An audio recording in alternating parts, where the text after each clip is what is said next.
Good morning. Video number 2, history, lesson number 5. When people rebel 1857 and after. देखिए बच्चों, मैंने आपको फर्स्ट इंट्रोडक्टरी पार्ट जो है इसका मैंने बता दिया था। जो सेकंड वीडियो मैंने आपको भेजा है बता रही हूँ, इसमें हमने पढ़ना है। मैंने आपको 10 पॉइंट्स लिखे हैं। नंबर 1 है policies and the people, nawab lost their power, the peasants and the sipahis. ये हम सारे एक एक करके पॉइंट लेंगे। तो बच्चों, फर्स्ट है आपका पॉलिसीज एंड द पीपल। देखिए, जो ब्रिटिश गवर्नमेंट थी, जो ईस्ट इंडिया कंपनी थी, इन्होंने ऐसी पॉलिसीज, ऐसे लॉ बनाए थे जो कि हमारे इंडियंस के लिए बहुत ही अच्छे नहीं थे।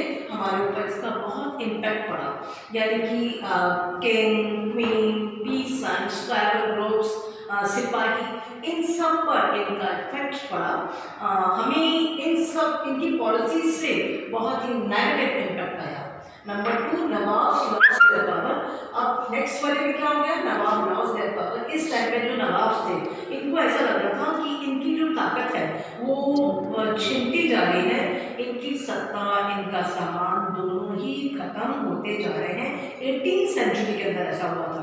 इनको अब लगने लग गया कि जो इनकी फ्रीडम है वो भी British government, east India company खत्म करती जा रही है। इन्होंने सेनाओं को भी भंग कर दिया था। इस टाइम पे इनको अपनी सत्ता, अपनी पावर खतरे में नजर आ रही थी। नंबर 3 है पीसेंट्स एंड द सिपाहीज। अब इस थर्ड वाले टॉपिक में बच्चों हम पढ़ेंगे कि जो पीसेंट्स, किसान और जमींदार थे, इस टाइम पे जो ब्रिटिश थे, ये इनसे बहुत ज़्यादा टैक्स वसूल रहे थे। नंबर 1, टैक्स, हाई टैक्स, है ना। और टैक्स वसूलने का जो मेथड था वो बहुत रिजिड था। रिजिड का मतलब बहुत कठोर, मतलब आपके अगर प्रोडक्शन नहीं है तो नहीं है, आपको इतना पेमेंट देना है। इसको बोलते हैं रिजिड मेथड, ठीक है। तो जो इनकी जो पीढ़ियाँ थी, जो जमींदार थे, इनको अब लग रहा था कि हमारी पुरानी जो जमीनें हैं वो हमारे हाथ से निकलती जा रही थी। अब ये तो मैंने पीसेंट्स के बारे में बताया बच्चों। अब जो नेक्स्ट है वो है सिपाही। इसमें क्या हुआ? जो सिपाही थे, जिनको उन्होंने अपने साथ रखा हुआ था, इसमें भी बहुत अनसेटिस्फैक्शन आ गया था। रीज़न, इनकी जो सैलरीज थी, जो इनके भत्ते थे, जो इनकी सेवा की शर्तें थी, वो बहुत खराब थी। इनकी धार्मिक भावनाओं को ठेस पहुंच रही थी, ठीक है। तो ये वाला थर्ड पॉइंट हो गया आपका। नेक्स्ट पॉइंट है बच्चों रेस्पॉन्सेस टू रिफॉर्म्स। इस टाइम पे क्या हुआ कि अब ब्रिटिश गवर्नमेंट को लग रहा था कि अब हमें भारतीय समाज को सुधारना भी जरूरी है, इसमें कुछ रिफॉर्म होना चाहिए। तो इन्होंने क्या किया इस टाइम पे? सती प्रथा को रोकने के लिए और विधवा विवाह को बढ़ावा देने के लिए कुछ नियम बनाए, ठीक है। तो ये 1830 में हुआ ऐसा, और 1850 में इन्होंने वापस क्या किया? एक नियम बनाया यहाँ पर। वो नियम क्या था कि अगर कोई भी व्यक्ति ईसाई धर्म, क्रिश्चियन धर्म को अपना लेता है, तो उन्होंने कहा कि आप जो क्रिश्चियन है इसको अपना लीजिए, तो आपके लिए बहुत सारी चीज़ें ईजी हो जाएंगी। ईजी क्या किया इन्होंने? अगर कोई भारतीय व्यक्ति ईसाई धर्म को अपनाता है तो इनको अपने पुरखों की संपत्ति पर, प्रॉपर्टी पर अधिकार रहेगा। अब इस टाइम पे यहाँ तक तो आपको बात समझ में आई कि उन्होंने सती प्रथा और विधवा विवाह को मतलब ठीक करने के लिए उन्होंने नियम बनाए, लेकिन इसी के अंदर इन्होंने एक और नियम बनाया। ये हमारे को क्रिश्चियन के अंदर हमें ईसाई धर्म अपनाने के लिए प्रेरित करने लगे। ये हमें बिल्कुल भी पसंद नहीं आ रहा था। अब हमें क्या लग रहा था कि हमारे सामाजिक रीति रिवाज और हमारी जीवन शैली धीरे धीरे ये नष्ट कर रहे हैं। नेक्स्ट आपका आ गया through the eyes of the people. देखिए, जनता की नजर में अब हम इंडियंस जो हैं अंग्रेजी शासन के बारे में क्या चीज सोच रहे हैं, ये वाला पॉइंट हो गया आपका। इसके बाद छठा पॉइंट आता है बच्चों आपका सैनिक विद्रोह, यानी कि mutiny becomes a popular rebellion. इस टाइम पे क्या हुआ? 1857 में जो शुरू हुआ, इसमें सिपाहियों ने जगह जगह पर, मतलब म्यूटनी का मतलब होता है सैनिक विद्रोह, बहुत जगह जगह पर सिपाहियों ने बगावत कर दी।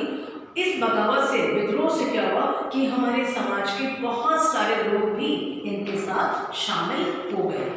नेक्स्ट पॉइंट आता है आपका बच्चों मेरठ से दिल्ली, फ्रॉम मेरठ टू दिल्ली। इसमें क्या हुआ कि एक युवा सिपाही थे मंगल पांडे, जिनको कि ऑफिसर्स, अंग्रेजी ऑफिसर्स के ऊपर हमला करने के लिए इनको फांसी पर लटका दिया गया।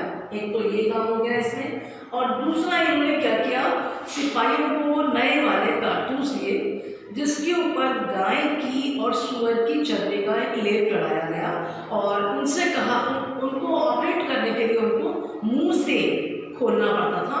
तो एक तो ये काम हो गया, और इसमें जिन लोगों ने ये काम नहीं किया उनको जॉब से हटा दिया गया। उसके बाद इनको कुछ सिपाहियों को 10-10 साल की सजा भी दी गई, और ये वाली बात है 9 मई 1857 की, ठीक है। तो भारतीय सिपाहियों की जो ये प्रतिक्रिया थी ये बहुत ज़बरदस्त रही।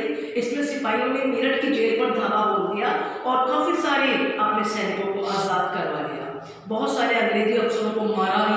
तो इस टाइम पे जो हमारे सिपाही थे इन्होंने पूरे देश में अंग्रेजी शासन को खत्म करने के लिए अपना पूरा जोर लगा दिया।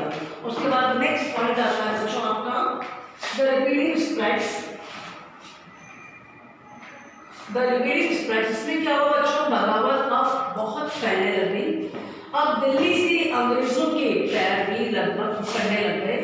एक के बाद एक हर रेजिमेंट में सिपाहियों ने विद्रोह कर दिया। अब गांव के लोग इस रिवोल्ट में आने लगे। अब ये सब अंग्रेजों से लोहा, मतलब अब अंग्रेजों को जो होगा देखा जाएगा, वो वाली बात होने लगी। नेक्स्ट आपका आता है बच्चों the company fights back. Company का क्या पलटवार रहा। देखिए सब होने के बाद भी अंग्रेजों ने हिम्मत नहीं छोड़ी। कंपनी ने अपनी पूरी ताकत लगा दी कि हमें इस रिवोल्ट को खत्म करना है, कुचलना है, ठीक है। तो उन्होंने क्या किया, इंग्लैंड से फौजी मंगवाए, और जो इसमें विद्रोह में शामिल हैं उनको सजा देने के लिए नए नए कानून बनाए, और उन्होंने 1857 में दिल्ली दोबारा से अंग्रेजों के हाथ में आ गई। ये काम हो गया इसका। देन नेक्स्ट आफ्टर मार्च, इसमें क्या हुआ बच्चों, विद्रोह के बाद के साल इसमें अंग्रेजों ने 1859 में पूरे देश पर वापस से पूरा नियंत्रण पा लिया।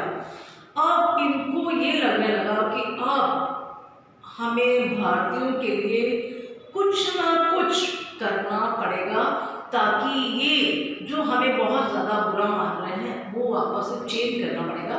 तो इसमें 1858 में कानून पारित किया गया जिसमें ईस्ट इंडिया कंपनी के सारे अधिकार ब्रिटिश साम्राज्य के हाथ में आ गए, और वो देख रहे थे कि भारतीय मामले को हम ज़्यादा से ज़्यादा अच्छे बेहतर ढंग से संभालें, ताकि अब वापस देश में रिवोल्ट वाली कंडीशन ना आ पाए।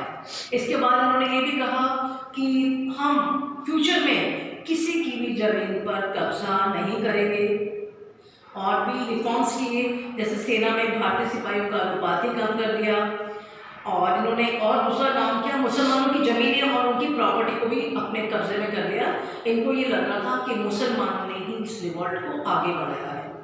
तो और उन्होंने एक काम और किया, भारत के लोगों के धर्म और सामाजिक रीति रिवाजों का सम्मान करना। इनके मन में ये वाली फीलिंग आ गई कि अब हमें भारत के लोगों के धर्म का, उनके रीति रिवाजों का सम्मान करना है, और उनसे ये भी कहा गया पीसेंट से, जमींदारों से, कि जमीन पर उनके अधिकारों को स्थायित्व करने के लिए नीतियां बनाई जाएंगी। तो 1857 के बाद इतिहास का एक नया न्यू फेज स्टार्ट हो गया। 1857 के इतिहास के बाद, मतलब 1857 के बाद एक न्यू फेज स्टार्ट हो गया। बच्चों ये सेकंड वीडियो आपने पढ़ना है।